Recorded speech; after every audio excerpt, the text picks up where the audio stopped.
Hello students, क्या हाल चाल? बढ़िया सब। हमको उम्मीद है कि आप लोग स्वस्थ और मस्त होंगे। तो आज हम बहुत ही जबरदस्त टॉपिक लेकर के आए हैं जिसमें हम पढ़ने वाले हैं 12 की फिजिक्स है हमारे पास। 12 की फिजिक्स हम लेकर के आए हैं जो कि बहुत ही जबरदस्त टॉपिक है, जो बहुत ही इंपॉर्टेंट है और बोर्ड परीक्षा में पूछा ही पूछा जाना है। या तो सवाल या तो थ्योरी या फार्मूला, किसी में से दो चार नंबर का क्वेश्चन यहाँ से आएगा ही। तो आप लोग आज से हम क्लासेस लेंगे। आप लोग हमारे चैनल से जल्द जुड़ जाइए। जो लोग चैनल पर नए हैं वो चैनल को सब्सक्राइब जरूर कर लें। तो बिना देरी किए हुए हम आज की प्यारी सी क्लास को चालू करते हैं। देखो, कूलाम का नियम ये आखिर होता क्या है? देखो, कूलाम एक वैज्ञानिक थे। इन्होंने अपने ही नाम पर एक नियम दिया। और क्या नियम दिया कि जब कोई दो बिंदु आवेश होंगे, यानी दो आवेश होंगे, इनके बीच जो बल लगेगा वो कैसा बल लगेगा। ठीक है, आप जानते हैं कि क्या होता है, विद्युत में जो होता है वो आकर्षण और प्रतिकर्षण दोनों प्रकार का बल लगता है। यानी आकर्षित भी करेगा और प्रतिकर्षित भी करेगा। जब धन धन होगा तब प्रतिकर्षित करेगा, और जब धन और ऋण होगा तब वो क्या करेगा, आकर्षित करेगा। ठीक है, तो आज हम समझने वाले हैं। देखो, कूलाम ने बताया हमको कि दो कोई बिंदु आवेश है, एक बिंदु आवेश ये, एक बिंदु आवेश ये। ठीक है, इनके बीच की दूरी है स्मॉल आर। इनके बीच की दूरी है स्मॉल आर। इन पर आवेश है, इस पर Q1 और इस पर आवेश है Q2। ठीक है, तो इस पर हमें कूलाम ने बताया कि दो बिंदु आवेश के मध्य लगने वाला आकर्षण अथवा प्रतिकर्षण बल उनके बीच की उनके सॉरी दो बिंदु आवेश पर लगने वाला आकर्षण अथवा प्रतिकर्षण बल आवेशों की मात्राओं के गुणनफल के, यानी आवेश जो हमारे हैं Q1 और Q2, अब ये मात्रा हो गई और ये इंटू लगा है यानी गुणनफल होगा। आवेशों की मात्राओं के गुणनफल के अनुक्रमानुपाती। और फिर क्या बताया दूसरा कंडीशन कि उनके बीच की दूरी के व्युत्क्रमानुपाती होता है। व्युत्क्रमानुपाती यानी उल्टा होता है आर स्क्वायर। यानी जब दूरी बढ़ेगी तो बल कम होगा, जितने आवेश की मात्रा बढ़ेगी उतने बल ज्यादा लगेगा। क्लियर? कि जितना आवेश की मात्रा बढ़ेगी उतना ज्यादा बल लगेगा और जितनी दूरी बढ़ेगी उतने कम बल लगेगा। यानी ये व्युत्क्रमानुपाती है, मतलब उल्टा है।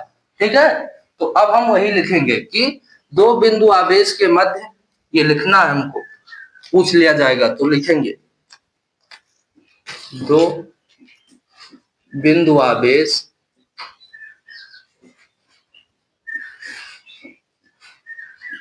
के मध्य लगने वाला,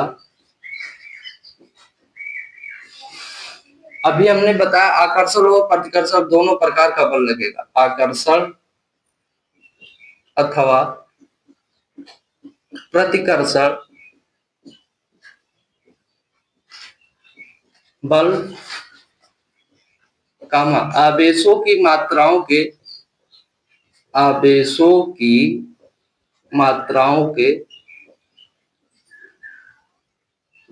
के गुणनफल, यानी Q1 इंटू Q2, मात्राओं के गुणनफल के अनुक्रमानुपाती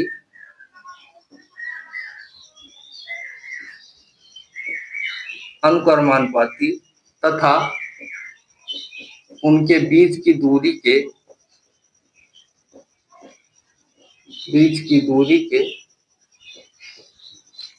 व्युत्क्रमानुपाती होता है। दूरी के व्युत्क्रमानुपाती होता है। यही कूलाम का नियम है। यही कूलाम ने नियम दिया था। क्या नियम दिया था? कि दो बिंदु आवेश के मध्य जो बल लगेगा वो आवेश की मात्रा के जो होगा अनुक्रमानुपाती होगा। यानी जितना ज्यादा आवेश की मात्रा होगी उतना ज्यादा बल लगेगा। और दूसरा कंडीशन बताया कि उनके बीच की जो दूरी होगी वो उनके कहा गया, उनके बीच की दूरी के वर्ग यहाँ पर रहेगा, स्क्वायर है ना, दूरी के वर्ग के व्युत्क्रमानुपाती होता है। ये हमारा कूलाम ने दो कंडीशन बताया कि आवेश की मात्रा के गुणनफल के अनुक्रमानुपाती जो बल लगेगा, और दूसरा कि उनके बीच की दूरी के वर्ग के व्युत्क्रमानुपाती होता है। तो यही दो फार्मूला बनेगा। इससे यही दो सूत्र, इससे हम निगमन करेंगे। तो पहला कंडीशन में क्या है, F अनुक्रमानुपाती Q1 into Q2। Clear, आवेशों की मात्रा के गुणनफल के अनुक्रमानुपाती पर लगा, ये पहला कंडीशन, इसको मान लो समीकरण फर्स्ट। दूसरा कंडीशन में व्युत्क्रमानुपाती हुआ तो 1/r² हुआ, ये दूसरा। अब इसको हम समीकरण फर्स्ट व सेकंड से, समीकरण फर्स्ट व सेकंड से, देखो लेफ्ट साइड बराबर है तो एक ही हो जाएगा। तो एफ अनुक्रमानुपाती Q1 Q2 ऊपर है तो इसको ऊपर कर दो, Q1 इंटू Q2 बटे, देखो यहाँ पर इस तरीके से होगा Q1 Q2 अपान 1/r²। तो ये चला जाएगा हमारा, ये इसके पास और ये इसके पास, सॉरी गलत हो गया, ये हमारा यहाँ चला जाएगा। क्लियर, जो दूसरा पद है तीसरा वो दूसरे के पास और जो चौथा रहेगा वो पहले के पास जाता है। तो ये हमारा हो जाएगा Q1 Q2 अपान r², ये r² हो जाएगा। अब यहाँ पर ये अनुक्रमानुपाती है, तो अनुक्रमानुपाती को हटाएंगे तो एक नियतांक आएगा, तो क्या आएगा, F बराबर K Q1 Q2 अपान r², ये हमारा फार्मूला होगा। तो इसमें जो है हमारा K बराबर, ये हमारा होगा F बराबर K Q1 Q2 अपान r²। अभी हमको फार्मूला मिला नहीं है, तो अब K का मान ये होता है, यहाँ पर ध्यान दो, K बराबर होता है 1/4πε0, ये होता है। तो अब इसके जगह पर रख देंगे, तो F बराबर क्या हो जाएगा, K का मान रखने पर F बराबर 1/4πε0 Q1 Q2 अपान r²। ये हमारा निगमित फार्मूला आ गया।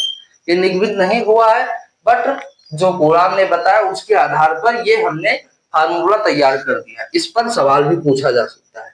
आपको दिया क्या जाएगा, पहले आवेश की मात्रा दूसरे आवेश की मात्रा, ठीक है, उनके बीच की दूरी ज्ञात करना रहेगा, बल दिया जाएगा, या पहले आवेश दूसरे आवेश की मात्रा दूरी दिया जाएगा, बल ज्ञात करना रहेगा। क्लियर, तो आप इस तरीके से लगा सकते हैं। 1/4πε0 का मान होता है 9 × 10⁹ ये होता है, 9 × 10⁹ होता है। तो आज की प्यारी सी क्लास में हम इतना ही करते हैं, मिलते हैं किसी और नए वीडियो में। तब के लिए आप लोग अपना ख्याल रखिएगा और वीडियो को कंप्लीट वॉच करिएगा ताकि आपको पूरा समझ में। तो आज की प्यारी सी क्लास में हम इतना ही करते हैं, मिलते हैं अगले दिन, तब के लिए आप लोग अपना ख्याल रखिएगा।